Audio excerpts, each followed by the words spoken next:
работния ден на Народното събрание, когато беше избран председател на ДАНС и се извършва парламентарен контрол, Волен Сидеров и групата му сътвориха поредната хулиганска проява, като нахлуха в каса на телевизия СКАТ в Созопол.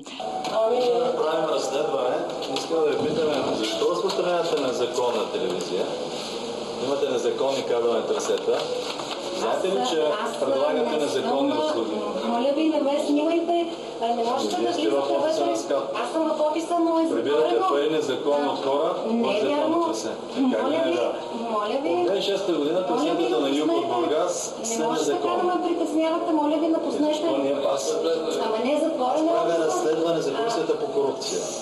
И установихме, че вашата телевизия предлага незаконни услуги. Актът представлява непозволено нахлуване в частна собственост.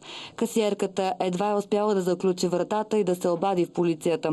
Сидеров е шеф на антикорупционната комисия към Народното събрание. Аз съм длъжен да разследвам.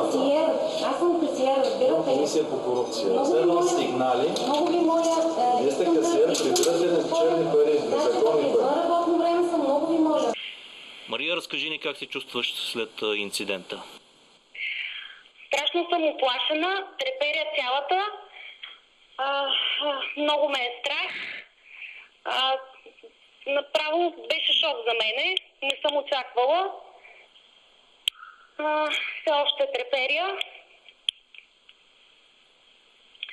И наистина много ме е страх да не се върнат.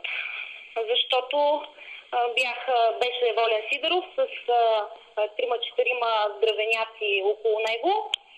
И просто много се изплаших, много се притесних.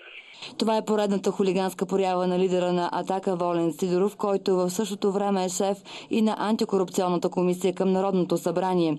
Още за инцидента очаквайте в следващите емисии новини.